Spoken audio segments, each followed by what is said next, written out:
Functional group. आज का element कौन था? Lanthanum, cerium, praseodymium, neodymium. Praseodymium, praseodymium, praseodymium, praseodymium, praseodymium, praseodymium, praseodymium. आज के एलिमेंट है प्रोमिथियम, सेमेरियम। प्रोमिथियम, क्या रे कौन करता है ऐसा?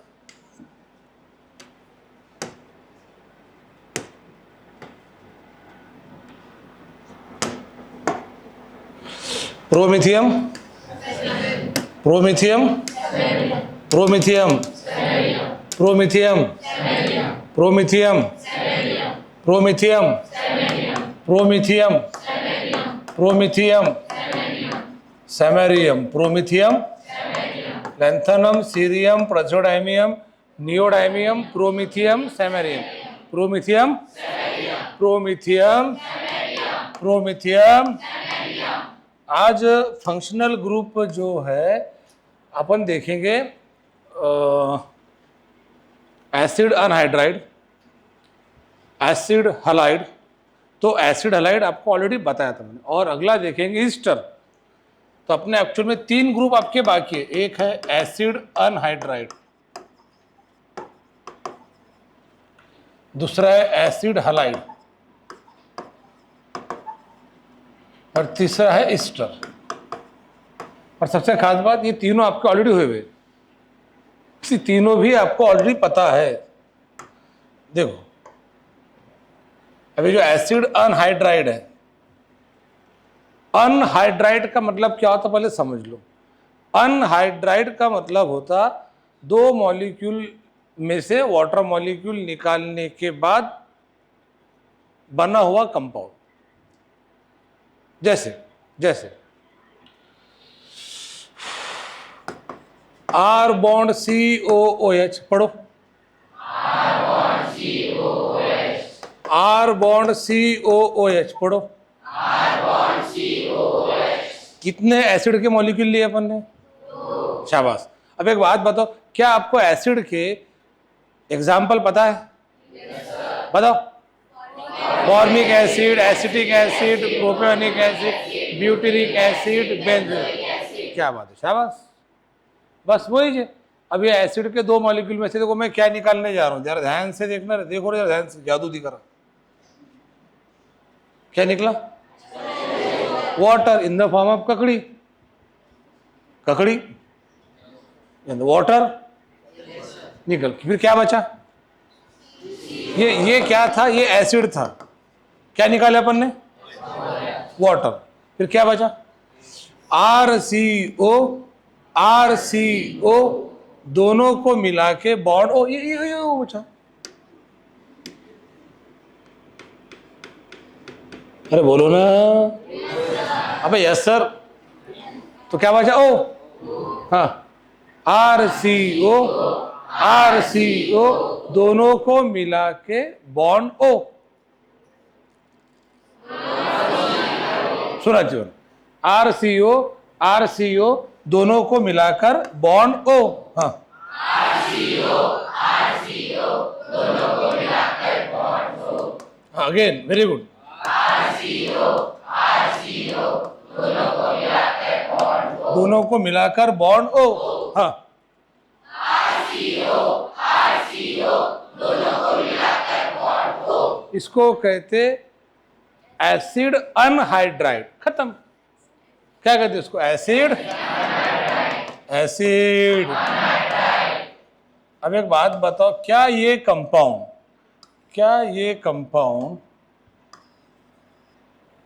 2 एसिड मॉलिक्यूल में से वाटर मॉलिक्यूल निकालने के बाद बना? तो ऐसे बने हुए कंपाउंड को अनहाइड्राइड कहते हैं। उसका किसका? उसका किसका? अबे उसका कौन है? ये क्या है? एसिड। क्या निकले? वाटर। तो क्या बना? Acid anhydride. सिंपल। तो अन मतलब रिमूव, अन मतलब हाइड्राइड मतलब वाटर। तो अनहाइड्राइड मतलब वाटर मॉलिक्यूल निकालने के बाद बना हुआ कंपाउंड।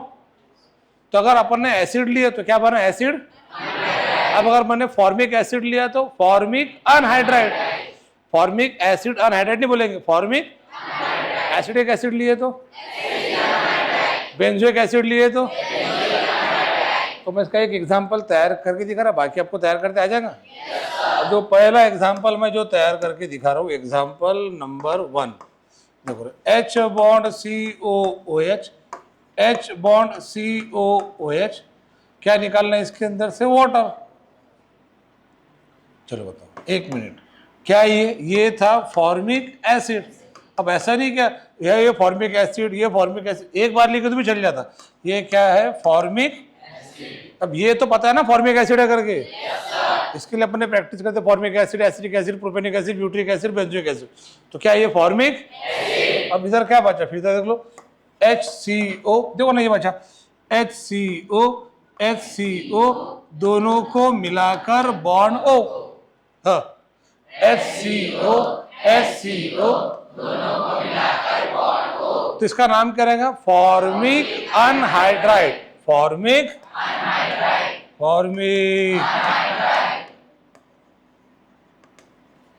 एक बात अभी मैंने आपको कुछ दिन पहले समझा के दिया था, 2 दिन पहले की बात है कि बेटा H bond COOH it is formic acid.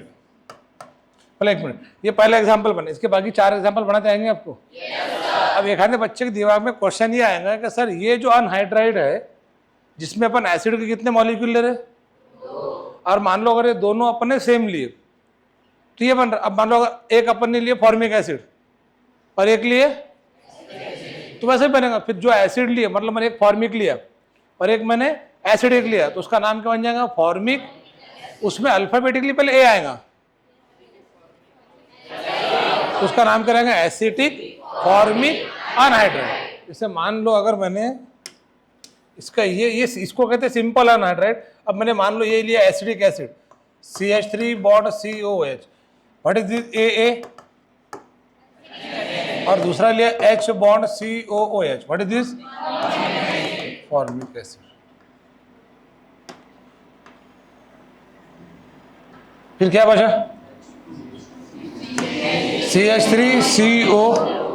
CH3CO, हाँ CH3CO HCO दोनों को मिलाकर बॉन्ड, ये O बचा ना यहाँ का, तो क्या बनेगा? दैट इज CH3CO HCO दोनों को मिलाकर बॉन्ड O, इसका नाम क्या रहेगा? Acetic formic anhydride. शाबाश, एसिटिक फॉर्मिक, इसका नाम क्या रहेगा? Acetic formic, acetic acetic acetic acetic. तो आपको मैंने 2 एग्जांपल बना के, इसको कहते हैं सिंपल, अगर दोनों मॉलिक्यूल सेम रहे तो सिंपल अनहाइड्राइड, और अगर अलग अलग रहे तो मिक्स अनहाइड्राइड। तो अनहाइड्राइड कितने टाइप के रहते हैं? Simple, simple, simple, simple, simple, बस सिंपल। मिक्स, अरे बस होगा ना रे। तो 2 एसिडिक फॉर्मिक अनहाइड्राइड सिंपल है कि मिक्स है? क्यों मिक्स है? बिकॉज इसमें अपन ने एसिड के जो 2 मॉलिक्यूल लिए वो अलग अलग डिफरेंट है। थोड़ा सा इंग्लिश तो कैसे है? डिफरेंट। अरे समझ में आया? अनहाइड्राइड समझ में आया? बेटा ये आपको अच्छे से प्रिपेयर करना। अब बताओ ये एसिड हैलाइड जो है ना, तो आपके एसिड हैलाइड मैंने ऑलरेडी पढ़ा दिया, बताओ कौन से? Formyl halide, acetyl halide, propionyl halide, butyryl halide, benzoyl, खत्म। और अपन ने एस्टर भी पढ़ लिए, methyl formate, ethyl formate, propyl, वो सब मिथिल एसिटेट, इथिल एसिटेट। तो ये आपके ऑलरेडी ऐसी वो अपन ने अलग तरीके से पढ़े थे, उन्हीं को जो फॉर्मिल एसिटिल प्रोपियोनिल ब्यूटेरिल बेंजोइल है वो एसिड हैलाइड में आता, और फॉर्मेट एसिटेट प्रोपियोनेट ब्यूटेरेट बेंजोइल वो एस्टर में आता। खत्म। वैसे एस्टर का जो मेन फंक्शनल ग्रुप है वो बॉन्ड COO बॉन्ड। अब देखो बॉन्ड O बॉन्ड इथर, तो एस्टर क्या है? Bond COO bond. तो आपको बस ये इतना 25 बार लिखना है। और एसिड हैलाइड देख लो, RCO बॉन्ड X,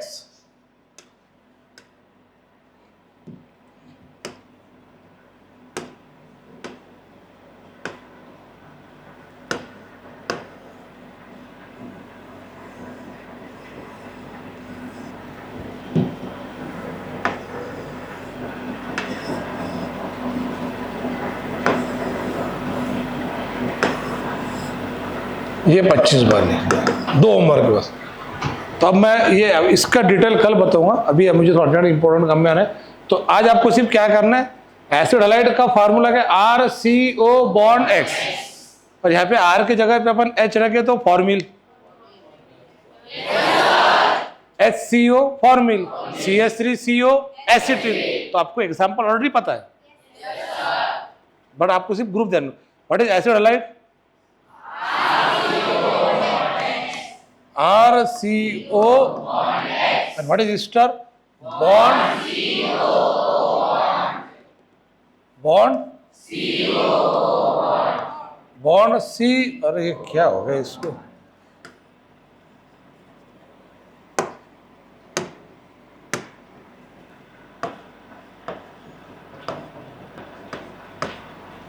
क्या है फिर ester का फॉर्मूला,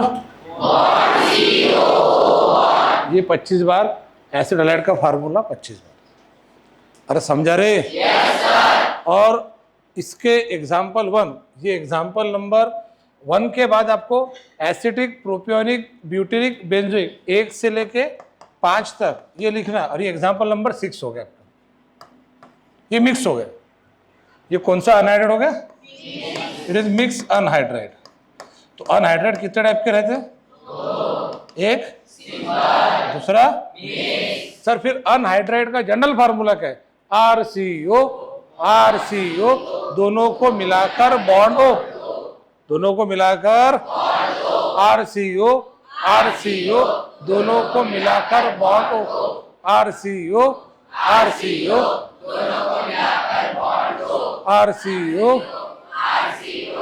दोनों को मिलाकर बॉन्ड O।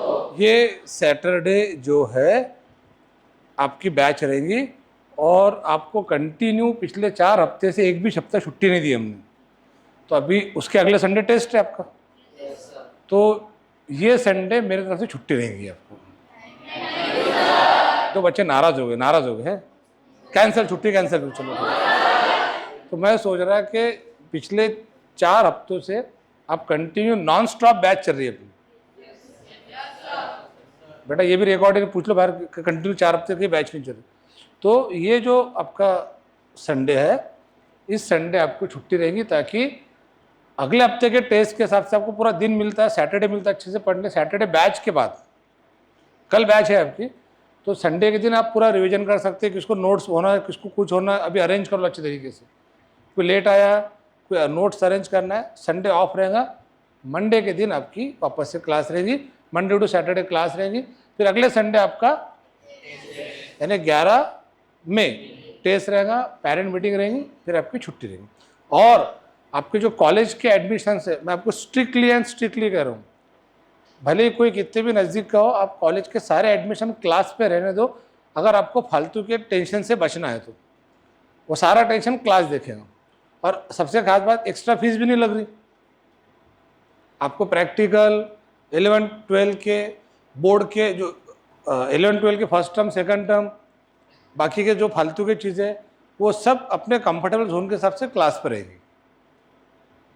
तो अब अगर कोई बच्चा कहीं एडमिशन लेगा तो फिर क्या आप यहाँ एडमिशन लेते, फिर अब ट्यूशन में छोड़ के आपको उधर फर्स्ट टर्म के लिए जाना पड़ता है। 8-10 दिन फर्स्ट टर्म चलती, फिर वहाँ पेपर दो, फिर वहाँ पे फालतू इसका उसका सुनो, फिर वो पेपर में जुगाड़ भी करने नहीं देते, और आपको फिर उसका अलग से पढ़ के जाओ। और वो पढ़वा जो रहता है वो नीट में आता भी नहीं, क्योंकि वो डिस्क्रिप्टिव पैटर्न में रहता। नीट और जेईई में वो आता नहीं। समझ में आ रहा मैं क्या कहना चाह रहा हूँ? अपने यहाँ पे पेपर अपने हिसाब से रहेंगे, बट आज ले कल ला के देना। समझ में आ रहा है? बट क्यों? क्योंकि उसका कोई फायदा नीट और जेईई में नहीं होता, इसलिए उलट उसके वजह से आपका कंसंट्रेशन डिस्टर्ब होता। तो मैं आपका फालतू टेंशन बचाना चाह रहा हूँ। तो कॉलेज के एडमिशन को लेके मैं आपको मतलब इंस्ट्रक्शन ये दूंगा कि संडे के दिन आपका लास्ट डे, कॉलेज के एडमिशन के रजिस्ट्रेशन करने वाले हैं हम। तो जिसको वोकेशनल कोर्सेज में एडमिशन लेना है तो 10 to 15,000 पर ईयर उसकी फीस रहती, और जिसको जनरल साइंस लेना है उसको 5,000 पर ईयर रहेगी। तो in both the cases college के एडमिशन के रजिस्ट्रेशन अगले संडे ही होने वाले हैं।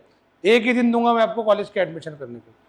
तो 10,000 आपको डिपॉजिट करना है, वो कॉलेज में ही भरना पड़ता, और बची हुई जो भी फीस रहेंगी आपको जून जुलाई में आने के बाद। तो आप आपके पेरेंट्स को भी इसे बता दो, अगर किसी को कॉलेज में एडमिशन लेने की इच्छा है तो, और अगर अपने हिसाब से करना है तो अपने हिसाब से कर लो फिर। पर अगर यहाँ रहेंगे तो आपको सिर्फ एक ही पेपर का टेंशन आन दूंगा, कौन सा, नीट का या जेई का। तो बाकी सारा टेंशन जीरो। तो आपकी पूरी एनर्जी कहाँ लगना चाहिए, नीट और जेई की पढ़ाई के अंदर। और एक्स्ट्रा डोनेशन देने का काम नहीं, कोई फालतू खर्चा करने का काम नहीं, किसी भी कॉलेज के टीचर को प्रैक्टिकल के लिए, इसके लिए, उसके लिए